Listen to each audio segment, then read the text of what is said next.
This is the 6th episode on becoming a world champion in asset recovery, new technologies for tracing virtual assets. Hello, everyone. My name is Dulat Akastov. I am a National Program Officer at DC. Today, we welcome you on our webinar.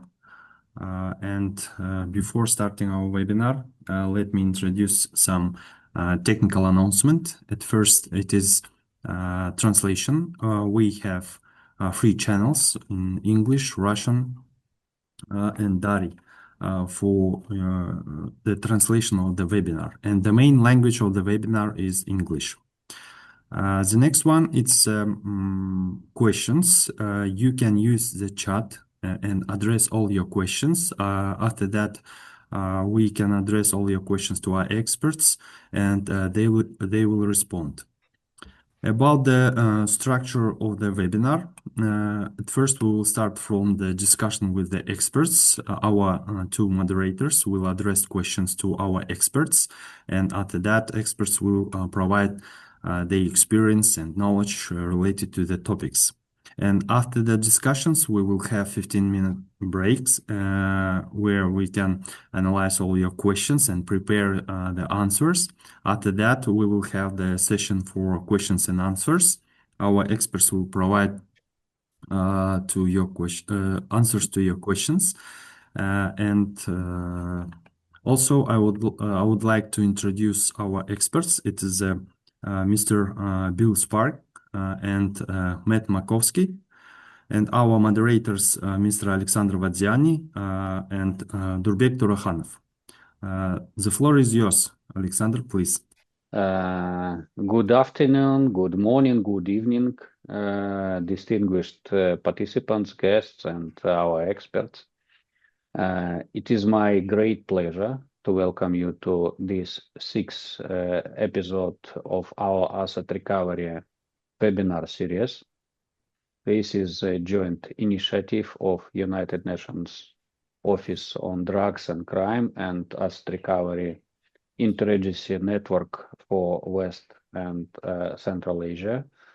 ARIN WCA is a network of asset recovery practitioners from countries in the region, hosted by Law Enforcement Academy of the General Prosecutor's Office of Uzbekistan. And I'm happy to be on this webinar jointly with our national partners. My name is Alexander Vadziani. I am a regional advisor on countering illicit financial flows, countering money laundering, countering financing terrorism. My colleague, Mr. Durbek Turakhanov, Deputy Head of Law Enforcement Academy of the General Prosecutor's Office of Uzbekistan, will also be a moderator of this session. During the webinar series, we have been focusing on how to recover stolen assets. Today's topic is new technologies for tracing virtual assets, joint investigations, and asset recovery. I would like to inform you that this is a 2nd stage of webinar, which focusing on virtual assets. I would like to refresh your memory. 1 month ago, we conducted the 1st session. We spoke about regional trends, risks, challenges associated with the misuse of virtual assets.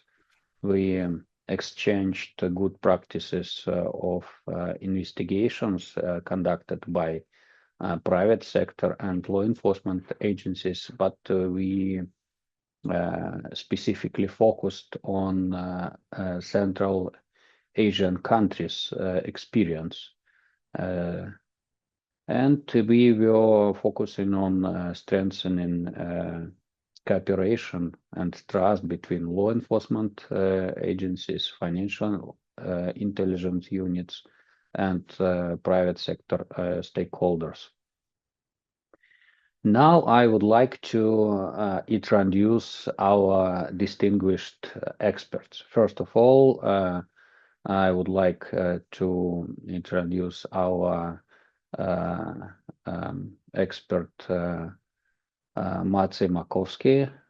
If you allow, I will call you during our meeting, Matt. And Mr. Makowski specializes in handling open source intelligence data. After spending over 10 years with the Irish National Police, he joined an International Police Association, where he served as an information security consultant. Later, he continued his career as a senior information security consultant in private sector, and today Matt is a certified specialist in handling open source intelligence.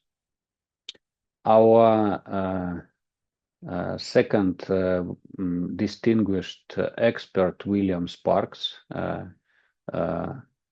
If you allow, I will call you Bill during our webinar. And very briefly about professional background, our expert. In April 2013, Bill began researching virtual currencies. In 2014, he graduated from the Joint Special Operations University counter-threat financial course focused on countering terrorism financing.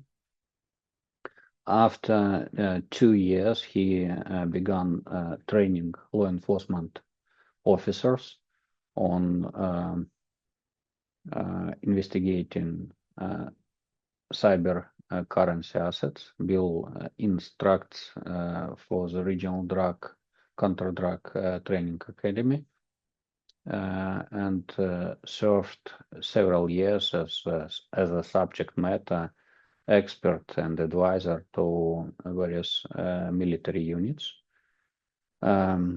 Bill assisted in many cases involving the seizure of millions of US dollars in cryptocurrency, cash, and other assets. And on the today, Bill is certified cryptocurrency investigator from the Blockchain Intelligence Group, US. These are our experts, and very briefly about our current situation with virtual assets and main challenges on this direction. The expansion of virtual assets and fintech has opened new possibilities while creating serious difficulties for law enforcement, as criminals increasingly use virtual assets for money laundering, for financing terrorism, committing fraud, cybercrime, corruption, and moving illicit financial flows internationally. Law enforcement agencies in many countries face several operational challenges, including insufficient technical tools for blockchain analytics and digital asset tracing, lack of skills in conducting cyber financial investigations involving multiple jurisdictions, and difficulties in securing evidence from foreign virtual assets providers. This is why the objectives of our today's session are following. To introduce modern technological tools blockchain analytics, transaction monitoring systems, OSINT solutions, privacy coin tracing methodologies. To demonstrate practical methods for tracing, freezing, seizing, and recovering virtual assets, and to strengthen coordination between law enforcement agencies, FIU, and prosecutors during joint investigations. We will specifically focusing on law enforcement agencies and their responsibilities. Now, let me turn to you, Matt, and could you provide your opinion on using OSINT in financial investigations? Is it useful for enforcement agencies? Which OSINT tools and platforms are more effective today for detecting financial crimes, money laundering involving virtual assets? Sure thing, yes. So OSINT is open source intelligence, and it's overall it's a very broad term for methodologies and sets of tools that you can use for investigations, not only in the criminal capacity, criminal investigations, but also in the likes of journalism, investigative journalism, data research, anything that basically touches the digital footprint and the wider online presence of entities, both people and businesses. So when it comes to asset investigations, digital asset investigations, I would say that OSINT is essential when it comes to these cases because on-chain activity in digital assets, it doesn't happen in a vacuum. So there always will be some kind of digital footprint, whether it's on social media platforms, whether it's on websites, whether it's on internet communicator technologies. There is always going to be some kind of a touch point elsewhere apart from blockchain. So there could be different categories of tools that can be used for this. And again, a lot of the focus should be on both on-chain and off-chain investigations. There are paid tools. A lot of the modern technologies, I suppose, in blockchain tracing, it's proprietary software. So there are several companies that do a very good job when it comes to attribution and merging data points from the web and kind of connecting them to on-chain entities. There's a lot of effort goes into the intelligence collection and research and attribution. So by attribution, we mean is that we can link the activity that happens in digital assets to some kind of a tangible presence to an operator, to an entity, to a company or organization somewhere. And we can sort of map out those flows between those entities and create a clear picture of what's going on, because it's not always obvious. A lot of the companies that operate in this area, they work closely with law enforcement agencies, and they provide licenses to them. So when again, you mentioned in the introduction that the big problem is lack of skills and resources, and I suppose that is still a problem, and not every agency will have equal access to these tools, which can be problematic because the standards of investigations and attribution will vary. Very important, I suppose, from the aspect of wallet attribution, because as investigators, we often start investigations looking at single addresses of cryptocurrencies. But what really is relevant is to connect them together into logical entities, wallets or clusters that we can put them all together, and we can define the type of activity they're associated with. So that's really valuable for any investigator.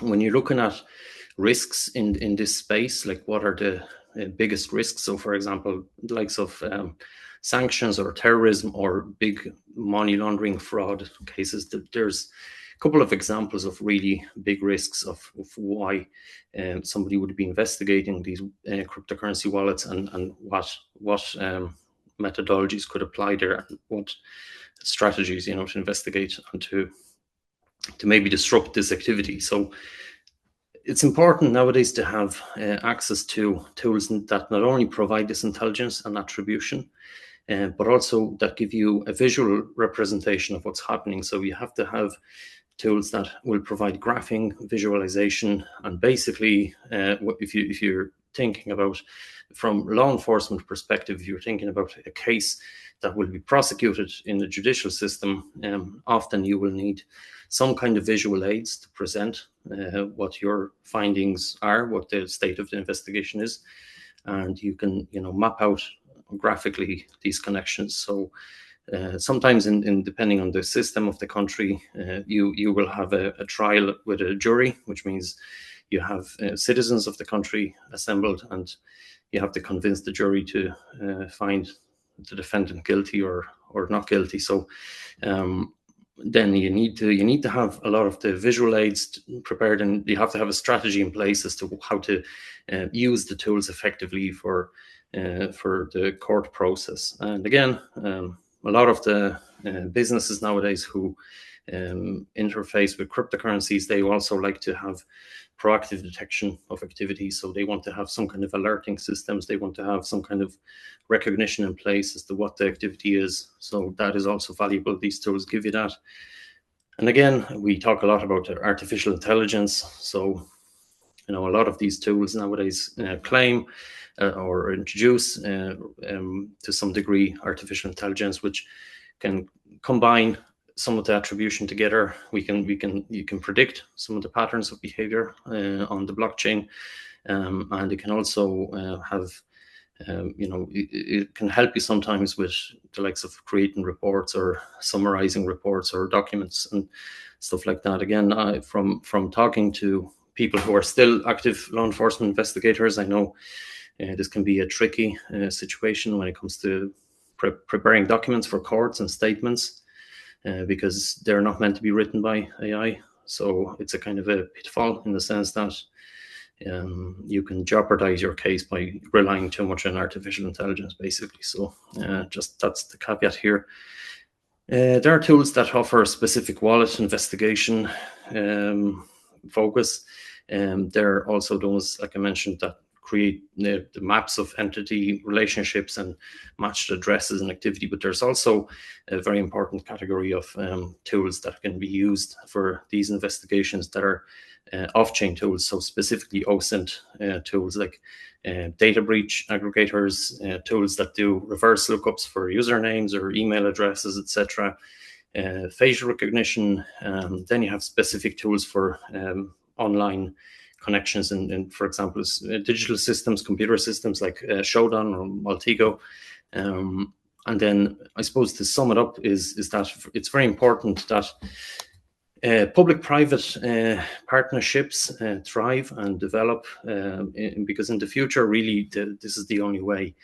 Law enforcement is region-specific and jurisdiction-specific a lot, and a lot of these boundaries, are artificial in the sense that they don't really exist out there, especially on the internet, right? So even though as law enforcement officers, we might think that, well, crime will stop here because this is the boundary of my jurisdiction. Like that's not the case. So a lot of the time you have to rely on public and private efforts to provide this kind of proactive attribution, research intelligence that is not jurisdiction specific.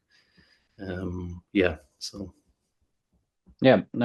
you, Matt. Thank you very much for your explanation. It's really useful and interesting for our practitioners. And as far as I know, the early stage of investigation it's crucial and important. And how should law enforcement prioritize OSINT use during the early stage of investigation? Could you provide recommendations or Any advice? Yes, certainly. So I would say that you have to treat your investigation in a way that it's going to end up in court, or it's going to end up scrutinized by some kind of judicial process, and you need to be prepared to be able to stand over everything you have done. Obviously, steps and tactics will depend on the type of case you're dealing with here. So there could be various different types of cases you're applying open source intelligence to. Some of these cases can be very fast developing. Some of these cases might involve a risk to a person's safety, health, safety of children, for example, as well, very high priority. So these normally require a quick response and a quick reaction. Again, there are some cases, on the other hand, where you will have complex investigations that are not really time sensitive. They can be extensive, like big fraud cases, money laundering cases. They can extend, to months and even sometimes longer. So I suppose you have to prioritize based on this in real life information. Sometimes police agencies around in different jurisdictions, they will have what's called human intelligence. So they receive information from sources of intelligence, and that can also put a slant on this kind of investigation. So when we're talking about digital assets and in general just cybercrime, all those cases will, in some shape or form, they will include digital devices. So you're talking mobile phones, tablets, computers, all sorts of computers, devices that are capable of being connected to a network. And obviously a lot of that stuff is of evidential value potentially, and it should be taken into police custody by trained individuals, that people who know what they're doing. They should have appropriate documentation. They should have a plan in place on what to do and the steps to take.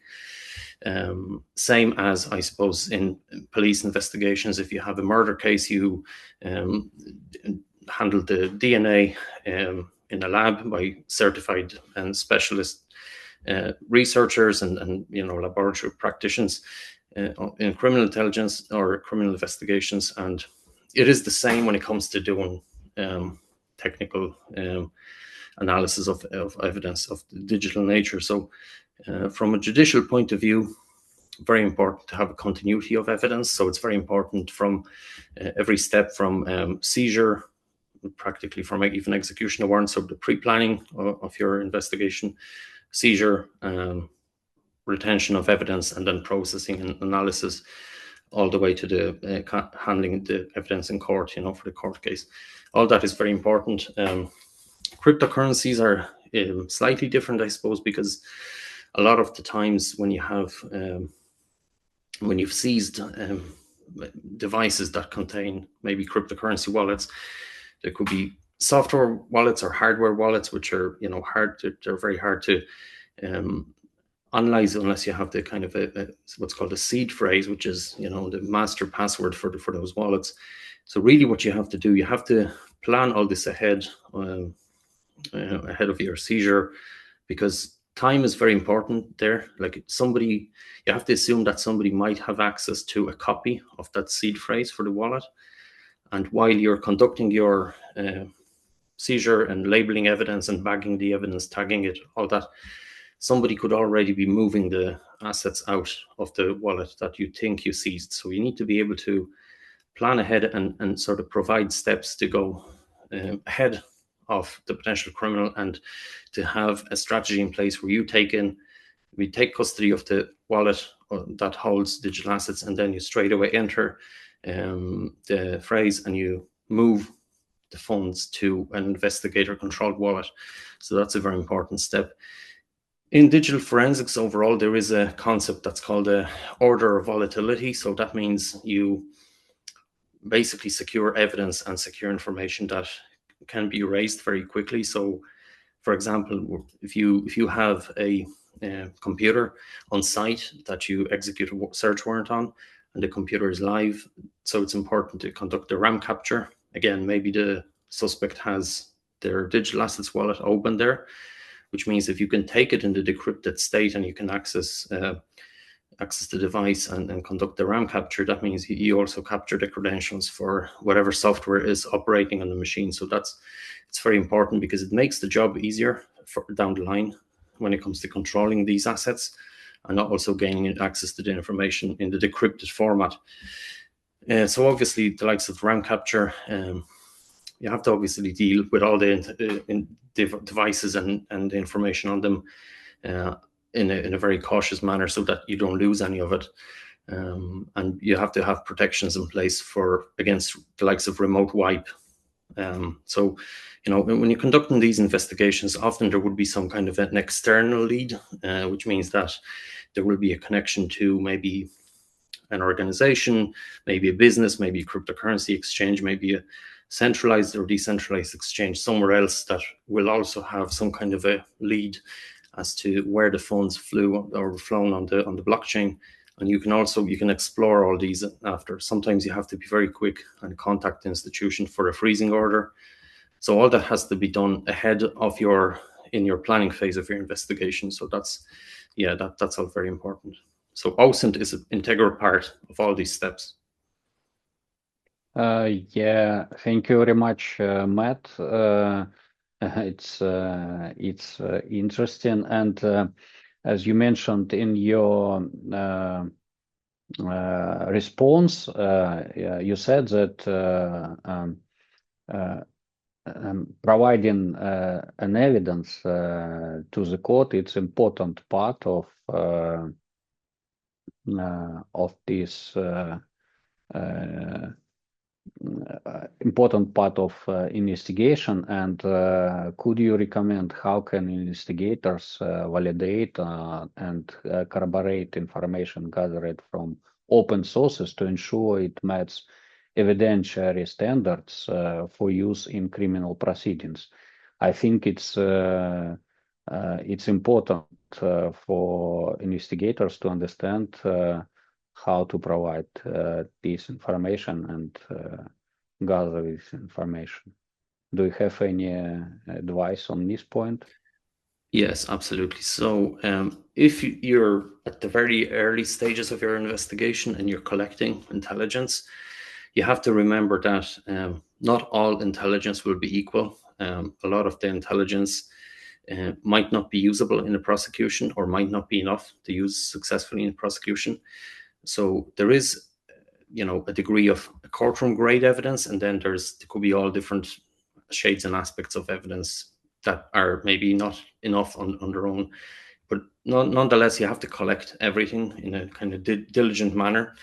A lot of the times, from my experience and experience of my colleagues in law enforcement, it is the case that the defense in the court process will not necessarily focus on the outcome of your evidence collection, but they will question the process. So they will question how the evidence was collected, how it was obtained, how it was retained, and they will try to kind of poke holes in the process, maybe to say that the police did not do a diligent enough job to collect, that maybe some of the evidence was contaminated, or maybe it was biased in a way, or maybe it was just collected in a state that there was ambiguity as to what this actually is and how it represents in real life.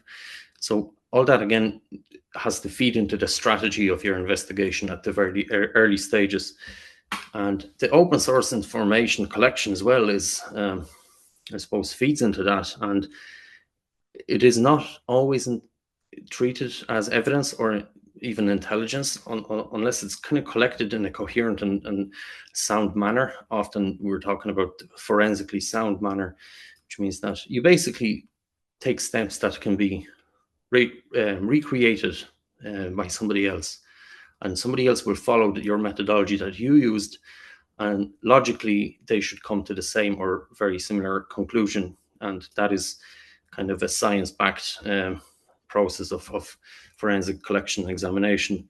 There should be a level of being able to independently verify some of the findings, if not all, and there should be some documentation. So, there are solutions, there are software vendors out there who, for example, enable solutions such as browser collection tracking. So anytime you have you initiate an action to do open source research, you have a special browser configured to capture every step of the way that you've taken. So you basically are creating documentation as you go along with collecting the intelligence, and some of that stuff is effective in maintaining the chain of custody. So we have to remember that every piece of information, every part of the collection stage needs to be documented, needs to be put into evidence, and who interacted with it, when, and for what reason, all that. So OSINT can be used very effectively in investigations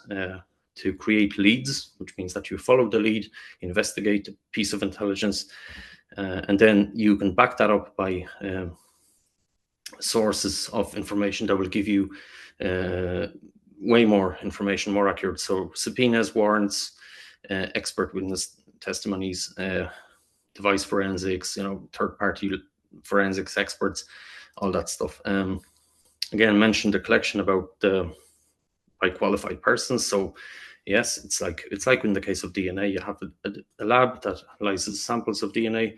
Same in computer forensics, you have a digital lab that analyzes devices that were seized. Same principles apply to that. And you should be able to recreate the findings, ideally using a vendor neutral and free tools. So sometimes it can be problematic for the defense to, recreate what the prosecution is saying, because they don't have access to the specialized tools and software that the state will have paid for on a license. So sometimes it is better if you can access some of the material using free and open source tools, and you can then share that methodology in the court process with the defense. So that definitely works. So best practices, again, just to sum up my part here: cross-check the facts using independent sources, document and timestamp findings, authenticate the content. So always rely on third-party alternative sources. You have, as an investigator, you have legal mechanisms to corroborate the hypothesis in your findings. You have to abide by data protection and privacy laws. And then, again, the last one I would say is treat the OSINT findings as if every step of the way you have to now stand over and defend that evidence in court. So just be aware that what you're doing, how you're doing it, you have to be able to explain and stand over it. So that's it, Thank you, Matt. I'm confident that this information will be useful for our practitioners, and recommendations can be applied on practice. If you allow, I have one more question. And a lot of people, a lot of investigators are ready to share their experience, their knowledge, their achievement, but not so many are ready to provide information about their mistakes. Could you tell me, please, what are the common mistakes investigators make when conducting OSINT for financial crimes? How can this be avoided through the proper methodology or operational security or other tools? Yes, absolutely. So some time ago, I actually even wrote a blog post about this based on my old past experiences and errors and mistakes I've made. And I suppose you could imagine any type of a case that you have, and then you can sort of imagine the line of mistakes that you could potentially make on it. And when you're doing digital investigations, again, it's not different that much to classical type of investigations. You have to have a certain mindset, I would say, for these investigations. You have to have a certain policy as well. You have to follow certain steps. You can't come into these investigations trying to improvise, and be surprised by something that happens. You can always be surprised to a certain extent, but as a tenured investigator, you should be able to handle stuff and scenarios that are thrown at you that way. I suppose stuff that I had covered in the past, writing about it, is first big mistake that you should avoid making is to use a device that is not approved by your investigations policy and your whether your organization, your law enforcement agency, or some kind of outside body like the prosecutor's office. There was one time I remember some of my colleagues were using a digital smartphone to take photographs of a crime scene and exhibits and different items of interest, and they racked up quite a lot of photographs on the phone. And then it turned out that the phone was actually then deemed part of the evidence collection process. So there was a very painful decision to hand over that device, and obviously, the individual gets compensated and whatever, but you can imagine a phone that you use in private life, and suddenly there's a question of the collection of evidence using that phone, which now feeds into the trail of evidence. So avoid doing that. Have your own dedicated investigative phone for this, or camera, or whatever else you're comfortable using, and always think about the appearance in court and how this would look in court. If you're doing online investigations using open source intelligence and you have investigative accounts, again, it can be a bit chaotic sometimes, because if you don't have a proper policy and handling in place, you can risk maybe getting shut down, but you can also risk being de-anonymized. So depending on the level of operational security you apply and the nature of the activities you engage in as an investigator, you might or might not come across as reliable, and you might get found out and kicked off the platform. But the worst damage that you do is you compromise the investigation, because suddenly the target in the environment, or the targets, maybe multiple targets in that environment, they get suspicious and they get spooked by it. So avoid doing that. Contact contamination is another problem. So when you're collecting contacts of targets, phone numbers, emails, and we think it's not that common, but it can happen. An accidental misdial, and you end up ringing the target number, or an accidental email. Sometimes you can be saved by saving it as a draft, so you don't actually send that email, but it can happen easily. So avoid that. Keeping records is important when it comes to these accounts. So I had to remember a case years ago where somebody accidentally phoned a number that was on the back of the folder for where the investigation files were, because there was some kind of miscommunication. That was meant to be one person thought it was a contact number for the investigator in the prosecutor's office, and another person actually knew that was a target number. So you don't want to be ringing the target number, especially when there's some kind of a bigger operation going on. Working outside of your investigative mindset, so very easy to fall into that trap. You're doing something late at night, you're tired after having done a shift maybe of multiple hours and maybe overtime, and you're still trying to get to squeeze maximum value out of your own investigative capabilities, and that's the bad time for doing it. I suppose getting shut down, that always happens practically to every investigator I know. Getting shut down, your accounts get shut down by platforms. So whether it's like Facebook or Instagram, whether it's Twitter, X, Reddit, all those platforms, they have various mechanisms to shut you down. So over reliance on VPN and operational security is probably not advisable. And one case I'll conclude with was years ago, where a person out on mobile patrol in the police car was driving around, and suddenly started getting friends requests from various people in the area on Facebook, because they were obviously using Facebook a lot, and when they were in the area, and the algorithm matched their private account with accounts of people living in the area because of the proximity and the frequency of the patrol that they were doing, and then the usage of the app in there. So again, avoid things like that, because you just don't know the next threat angle what that could be, especially when there's a physical connection, like in this case. So.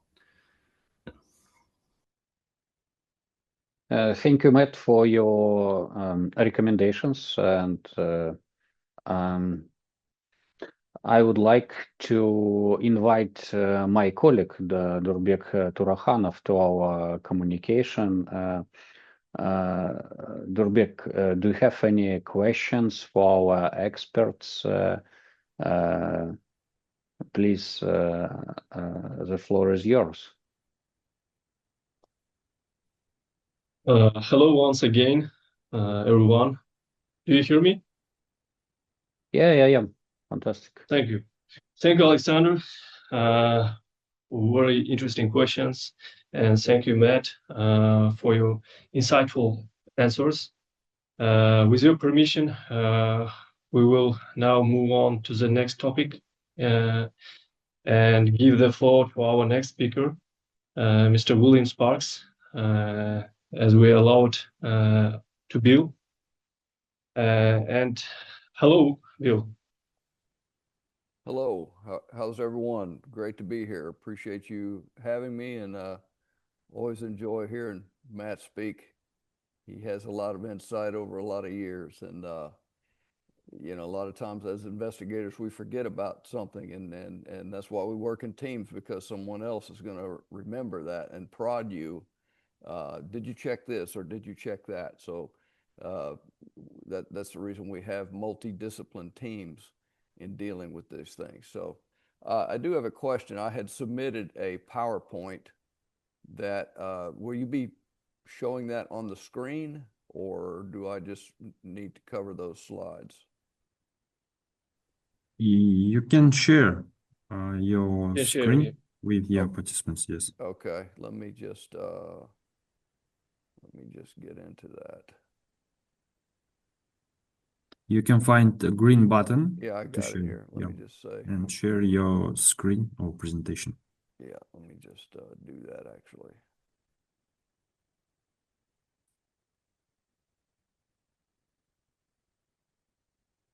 Excuse me, can I, before your presentation, can I ask some questions? Yes. So, as you know, in investigations involving virtual assets, one of the most critical aspects is the timely and proper preservation of digital traces. So, my first question about when investigating crypto-related crimes, what are the first steps law enforcement should take to immediately preserve digital traces and prevent the movement or disappearance of virtual assets? Yeah, so really quickly on that, you really have to be prepared for what you're doing. So the planning, I would say, is the first step you take, and you plan ahead of the scenario that might happen, and you set up an infrastructure which will include items, for example, like Faraday bags that you will pack your evidence in, so that cut off the access from the internet. You will also prepare and set up in advance an investigator wallet that will be the target wallet for the cryptocurrencies that you will have seized, and you will go and secure them in an external wallet controlled by investigators. Everything else, these are very crucial steps, but everything else will depend on the case and will be scenario specific. You might have very complex search and seizure process where you might have to involve multiple personnel and multiple means of transportation of evidence if it's a large scale, for example, server company, service provider. So yeah, a lot of that again is planning is very important, and then execution of the very first steps, which means isolating the evidence and being prepared to capture it and seize it in a way that will shut off access to the third parties. Thank you, Matt. Bill, sorry, can you give us your advice, your opinion on this topic? Yeah, so I want to just go over kind of the presentation here, which is going to catch all those, and I actually have the questions embedded in here, but I do want to mention that everything that you see in here was available publicly to anyone with an internet connection. So, and as Matt said, you want to capture everything. So, and as Matt also alluded to, cryptocurrency use activity tracing can occur before any transactions are ever made. There's several platforms out there, OSINT platforms, where you can simply input a username and you can result with the cryptocurrency address, which gives you a jumping off point. So here's the first one of the questions. If you don't mind, I'll just kind of follow along here. How can blockchain analytics programs such as Chainalysis, TRM Labs, Elliptic support investigators? So the main strength of those platforms are their databases because they grow stronger every single day. These databases get bigger. And the thing about it is that an investigator using one of those platforms can make their comments that they make either public or private. Now, public meaning on the platform and that other officers using the platform can see. So those are important things to know. But here's the thing, these things are not necessarily real time.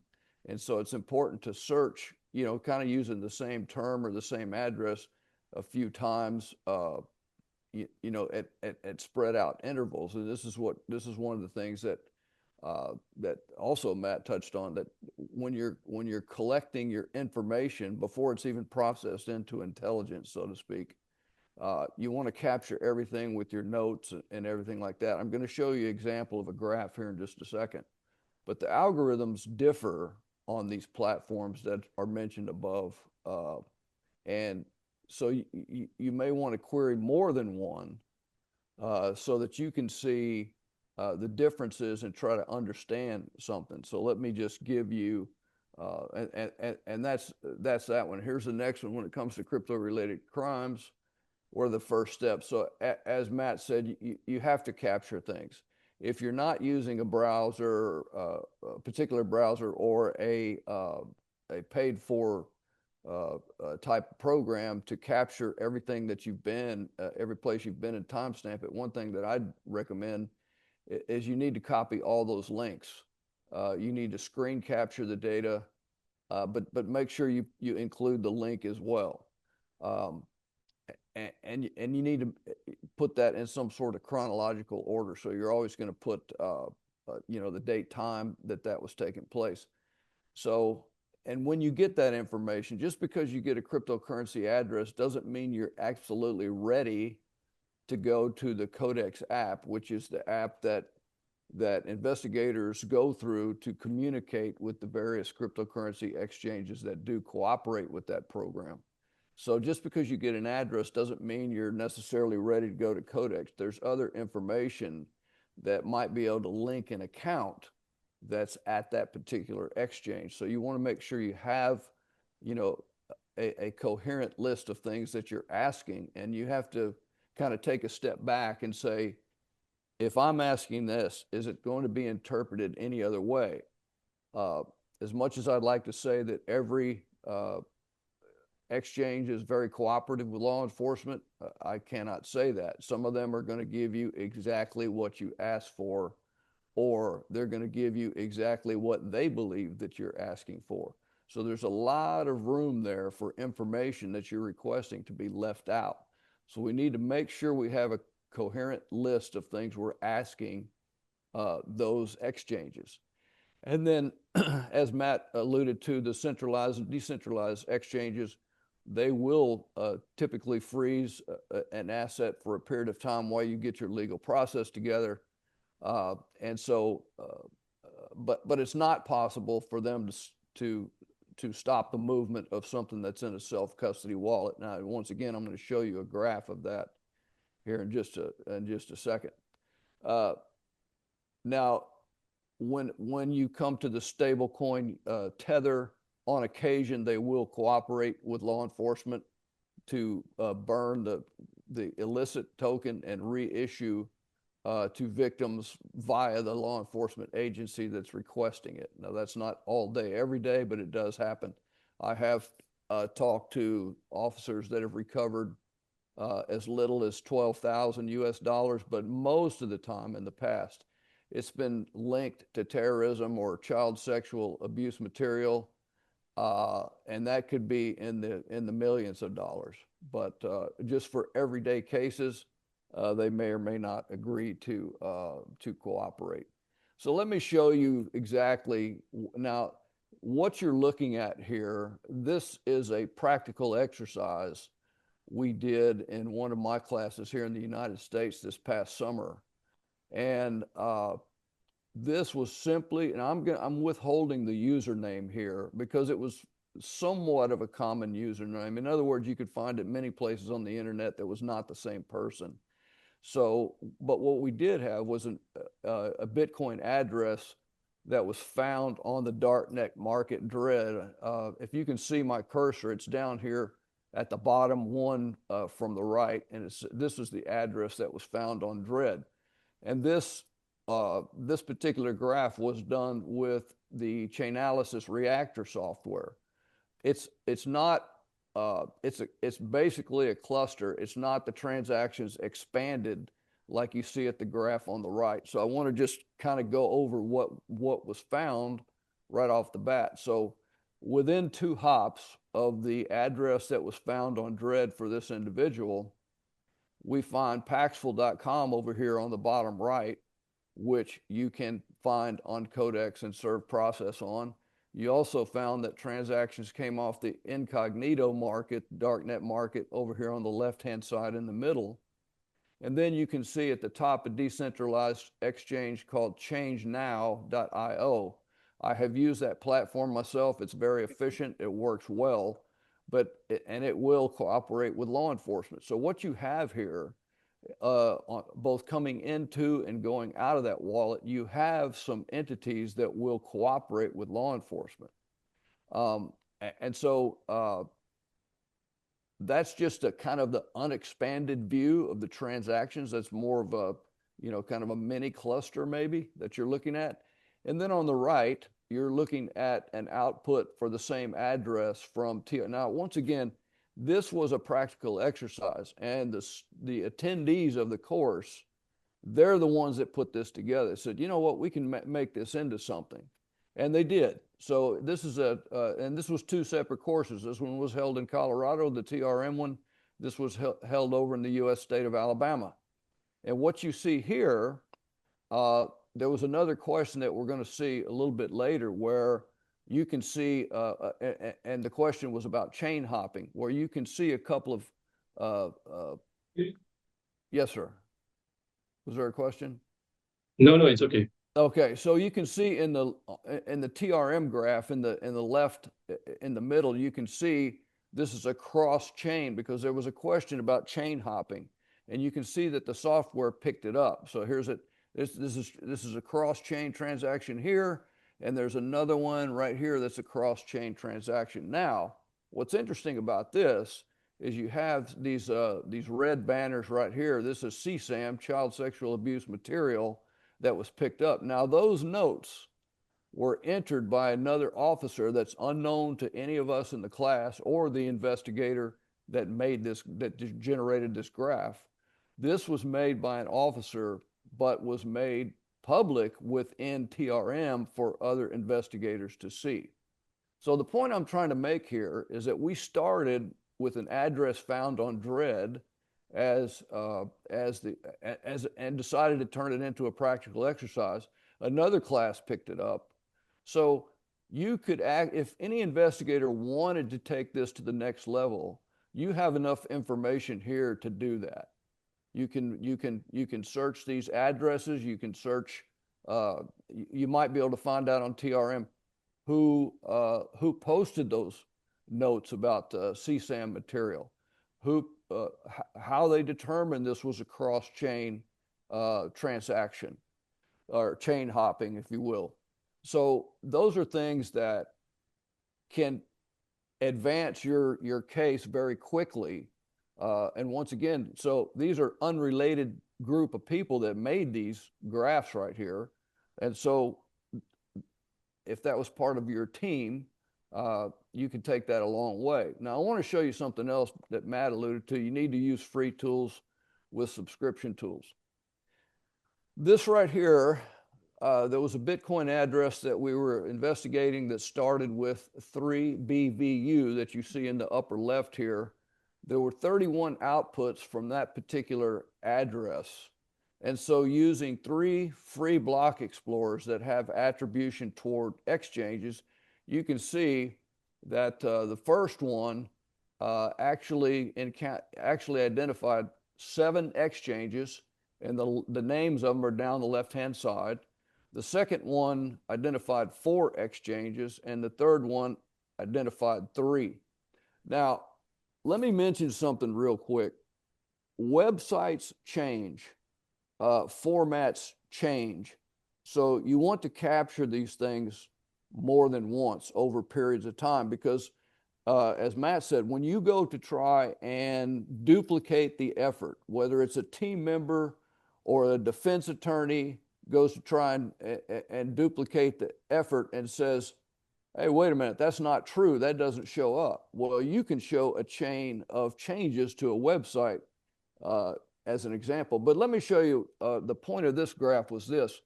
You can see that the purple colored highlights, there's different names associated with that one. So it returns as CoinMate, it returns as Paxful, and in the second entry, it returns as CoinJoin, and in the third entry, it returns as CoinVault.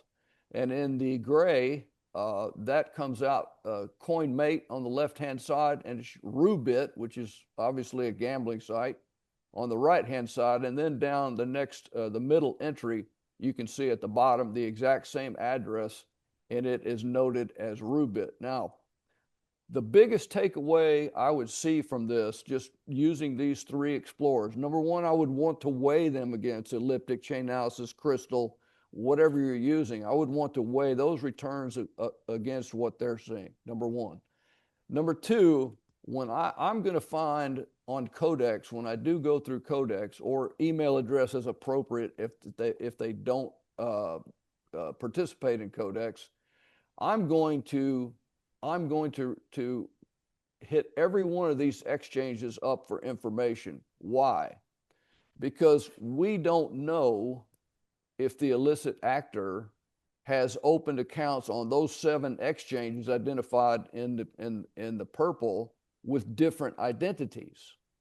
So you can broaden your case potentially a whole lot by getting that information back from the exchange, and you know it's the same address, but it's on different sites. Now, there's a couple of explanations for that we won't necessarily go into, but I'll say that, combination of exchanges together, maybe there was an acquisition, something of that nature. But one of the things that I've seen in the past is one smaller exchange, if you will, is clearing transactions through another's API. So that could be an instance where that would be completely legitimate, but still a trail for you to follow. So let me come down to the next question. Strategies investigators for complex patterns such as mixing. So the chain hopping we saw right here in slide 7, we saw a couple of instances of chain hopping in the TRM graph, and TRM did pick it up. So, but what I would say is this: size up the situation with the graph and timeline. Get your initial facts and assumptions. You have to have a facts and assumptions list, and you have to determine, I want to turn this assumption into a fact. What steps am I going to have to go to make that happen? And so, and then you're going to document that. You can also determine if there's any transactions or actors in this particular investigation that you've seen before. Maybe something jogs your memory, or just checks on the Block Explorer or some of your other casework. And this is where AI could help you find some of those things. Use free and subscription platforms. That will help you a good bit. See where the gaps are. If you have Exchange, a couple of unhosted wallets, and Exchange, you're going to have to close those gaps. And you're going to do that through search warrants. You're going to do that through OSINT work. You're going to do that through undercover work. But those gaps are going to have to be closed. And what I would say is, if you're not getting anywhere with one gap, then jump to the next one and see if you can backtrack that way, because at some point you will pick up a trail. And then, so chain hopping can be revealed in the Block Explorers, but as far as as far as mixing services, that's going to be one of the last things that you're able to do. And your agency may not be able to do it. It's probably going to be definitely with collaboration from outside agencies, probably not even in your country. So I want to just make sure that you know that. So you kind of prioritize this. What is known? What are the gaps?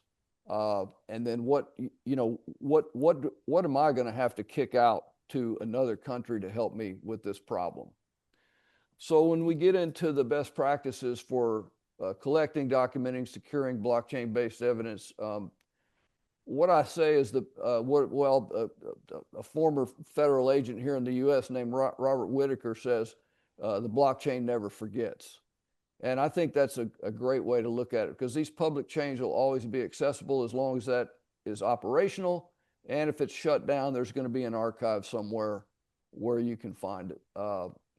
And I would say document a clear line between what was public, what was obtained through search warrant, what was obtained through OSINT and whatnot. And so that you can, if you're asked that on a witness stand, or you're presenting this to a prosecutor or a judge for that matter, as a witness, you want to be able to document exactly what that was.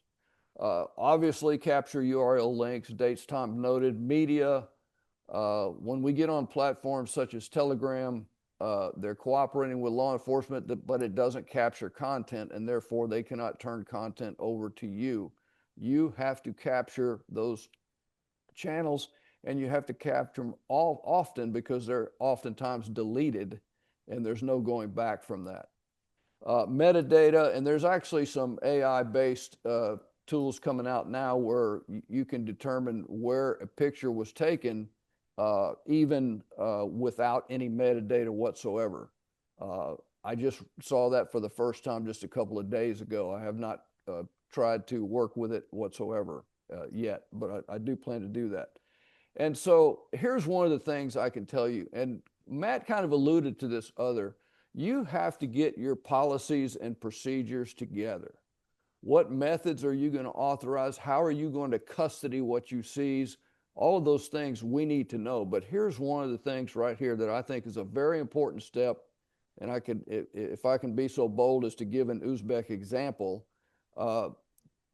determine the last bullet there, determine where transactions cross a border, how it became known, what steps were taken afterwards. And this is where I would advise you have country liaisons. These are officers, investigators from your particular country that build rapport, and they collaborate with officers from another country. And I can't think of a better example than what some of the Uzbek investigators have done with Belarus, for example. During investigations, they found scammers and victims on both sides of the border. So it made perfect sense to try to collaborate and see where we can come together on that. And that's the reason I say, let's agree to a common enemy. A common enemy is people trying to rip off your citizenry or impersonating your government officials to extract money out of people. So we can have all kind of differences that we just can't come to agreement on, but let's agree what common enemies are and go after them collectively. How should law enforcement agencies integrate crypto forensics with traditional? Now, this is one of the ones that I really like. There's an example I'm not going to show you right now. Some of these are law enforcement sensitive and not really shouldn't be presented in a forum such as this, but the drill down, and when we do an in-person class, will certainly be there. We'll go into detail on that. But determine if illicit transactions can be traced to mainstream financial networks such as Visa or MasterCard. You got Maestro, you got all kind of platforms around the world. But if you can track it on there, then you're going to get a lot closer to the source, right? And I do yeah. So I think that's a great way to start. Let's try and link it to that transaction. So, and recognize that anything you find is virtually actionable. And what I mean in this vernacular is that it leads to another step, and that's what this investigative process is all about.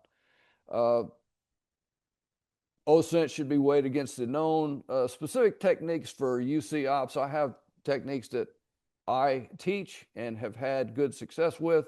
It's too sensitive to mention at this level, but we can certainly do that in an in-person class, and will do that. So how can law enforcement effectively integrate OSINT with blockchain analytics? This is what I would recommend, the 5 W's: who, what, when, where, and why. And you're not going to know all 5 W's right away. You're going to fill those in as time goes on. And if you go back to the graph from slide 7, this was talking about the individual on the darknet market, Dread. And so if I just did that, username is being withheld, as I mentioned. What, seller of various illicit goods from credit cards to drugs, and possible CSAM. And the reason I say possible CSAM, as you remember on the graph, the entry on TRM Labs was made by another investigator, but made public to all other investigators with a TRM subscription. It doesn't mean it's publicly available anywhere. It's just on that platform to those that have a subscription. When it's going on right now, he's still active, the 2025. He was seen on Dread, so what we want to do is search social media and OSINT tools for the address and the username, and then we can hopefully determine the actual identity and track he or she across all media found. So that's not a lot of information yet, but as we saw from the TRM Labs, if somebody wanted to turn that into a real investigation, they could do that. And that in that point, these 5 W's would look altogether different, because they're going to be increasing along the way. And that's this graph here that you saw earlier. Predicting trends in cryptocurrency, and actually Matt and I had a discussion about this a few days ago.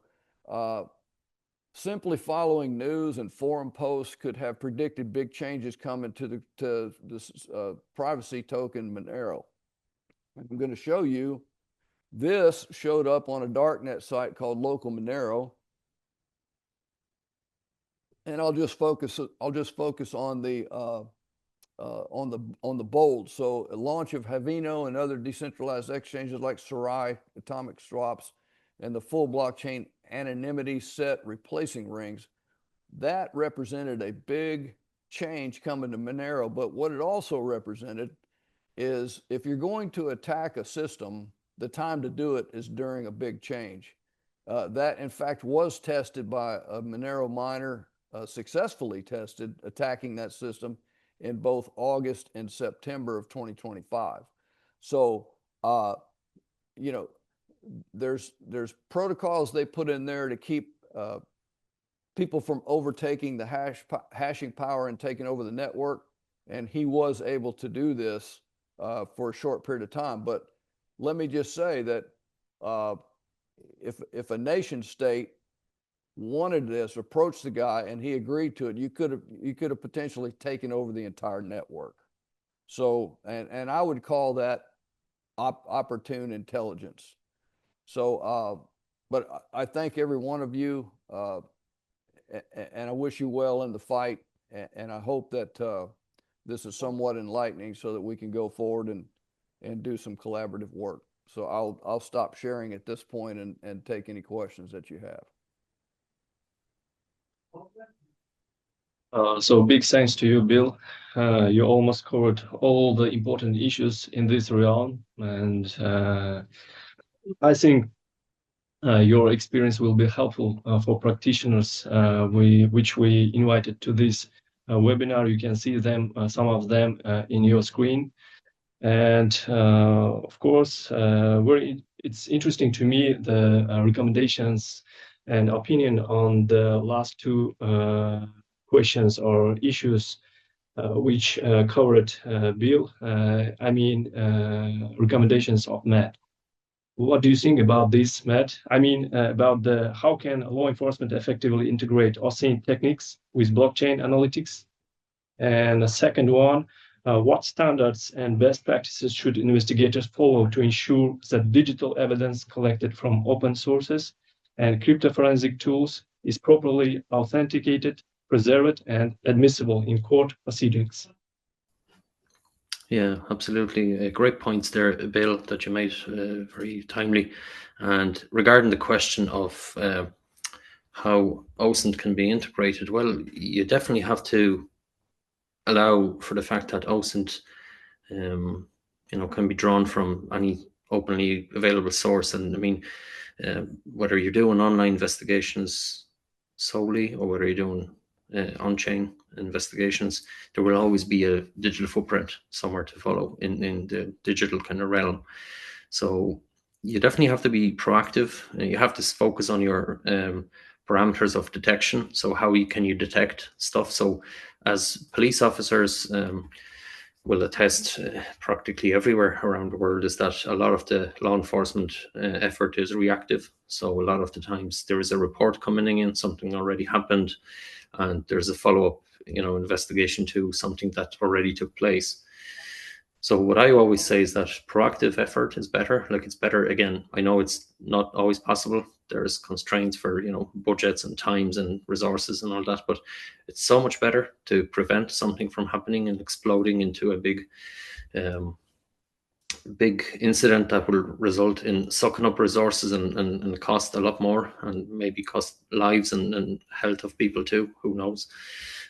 Sometimes it's easier to be proactive, and so you have to incorporate that into your framework to strive for this kind of proactive detection and prevention. When you're collecting the leads, you always have to corroborate them. So we mentioned that several times during today's talks. And, we have to have a broad range of sources. You have to include public and private sources. You have to include archives. You have to include lots of different things. Again, very case specific, depends on what you're investigating. You have to be able to validate and prioritize. So again, back to the planning stages. So say, for example, you're doing your OSINT collection, you're doing your on-chain investigation in parallel.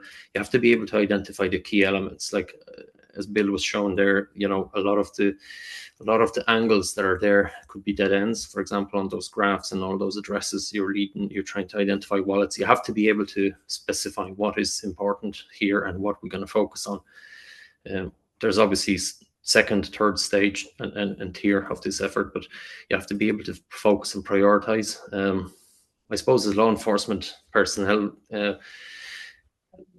past or present, we would always think about bringing a case to court, and would it stand up in court? What do I have to do to make it, sufficient for the court process, to make it defensible? All that. Great, I suppose, method of validation and corroboration is the subpoena, warrant, or MLAT request, the Mutual Legal Assistance Treaty request. So you can make these connections. And again, we mentioned liaison officers working cross-border, making connections with people, sharing information. All that is very important to be used for corroboration purposes. And again, evidence acquisition. So we talked about chain of evidence, search and seizure. A lot of emerging trends right now as well. Like, you have artificial intelligence, you have facial recognition, you have threat intelligence feed and cybersecurity angle to a lot of the stuff. So a lot of that would be case specific, but these are the steps in general. Thank you, Matt, for your broad answer. And I give you the floor to Alexander for proceed discussion part of our webinar. Thank you. Thank you, Durbek. Thank you, dear colleagues and our experts for their presentations. Now is a good time to take a break for a few minutes and review the questions from our participants.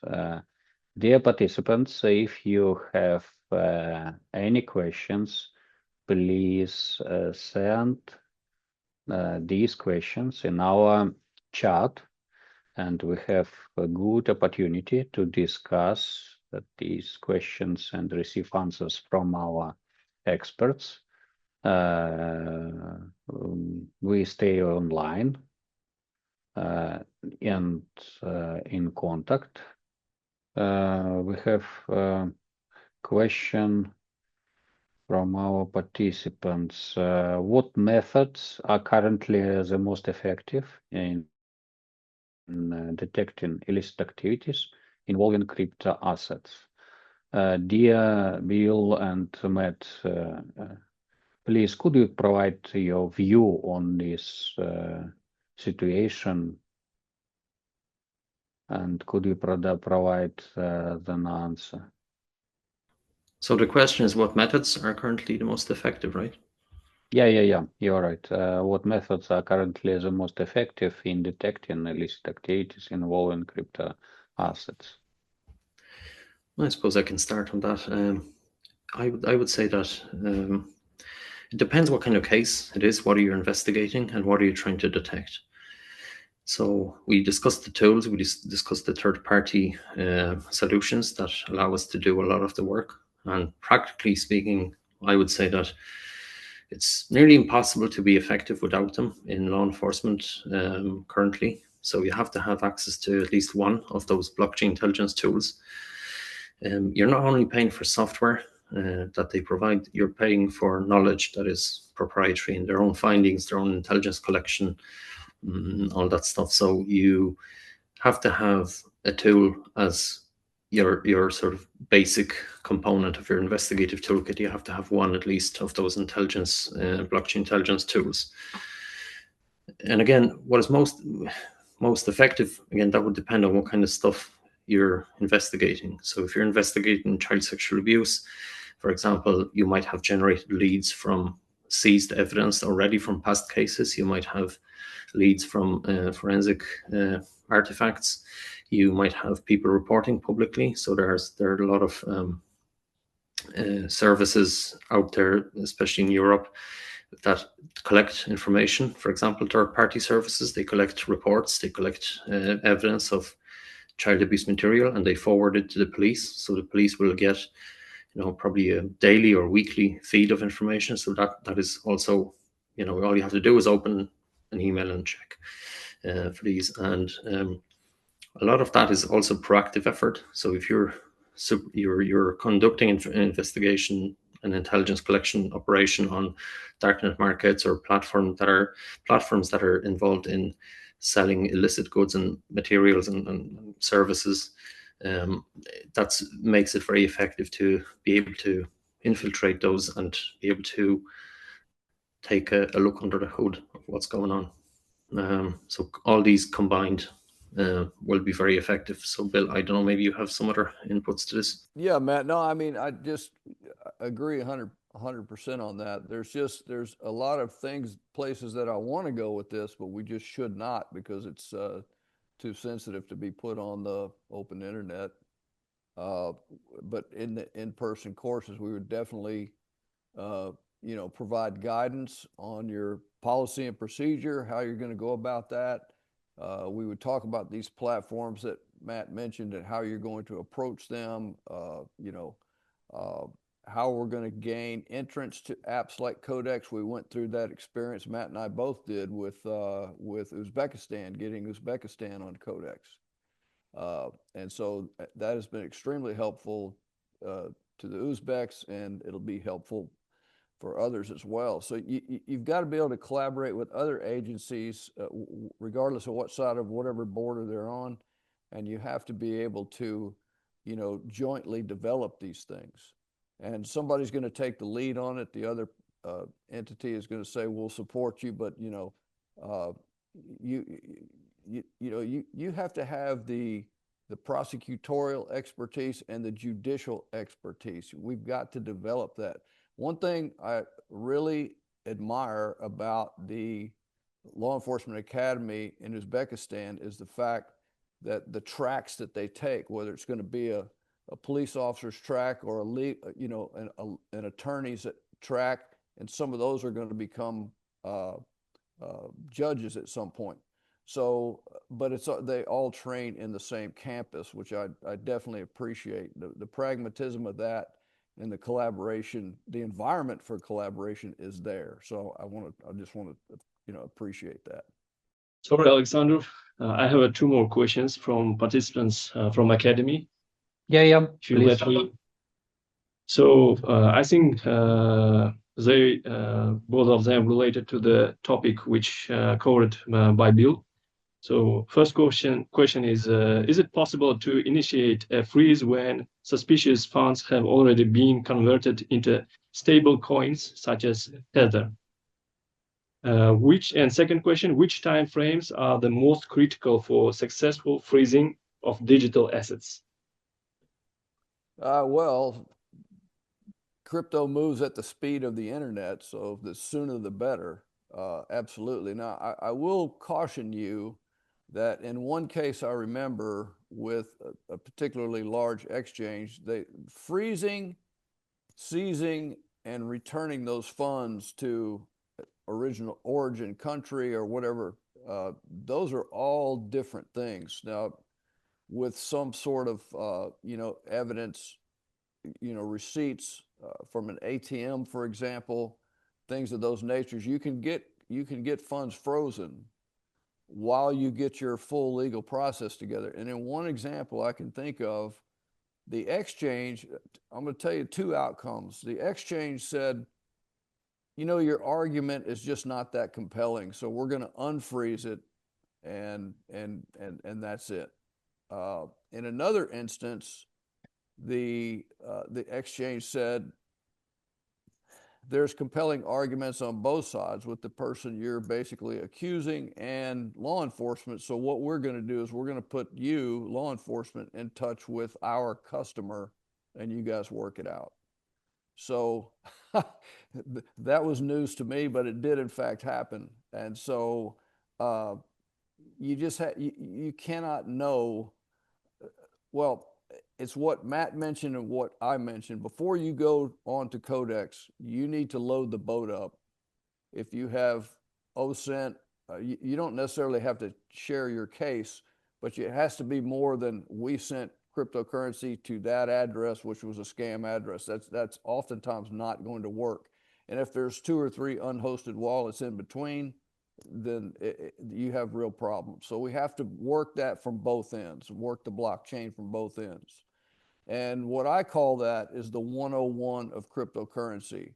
The O, or the 0, being your particular subject you're investigating. 1 to the left would be who paid that suspect, and the 1 to the right of the 0 would be who did that suspect pay. So if we can solve the 101 and have some other attribution as to the identity of this individual, I think you're ready to go to Codex at that point. For example, just Codex. Some of the exchanges are simply by email, but I just want to mention the one we deal with mostly is Codex. So hopefully that answers your questions. Thank you, Bill. Answer. Alexander? Do you have any other questions? Okay.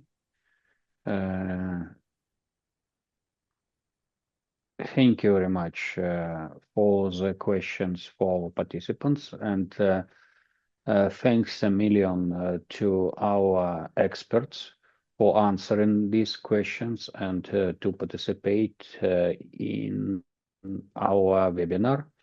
Thank you very much, my colleagues from Law Enforcement Academy. It's a pleasure to work with you on this particular topic, and I hope we will continue. I'm confident we will continue our webinars next year, and taking this opportunity to discuss asset recovery issues. I would like to wish you a Merry Christmas and Happy New Year, because it's very close. And goodbye, dear colleagues.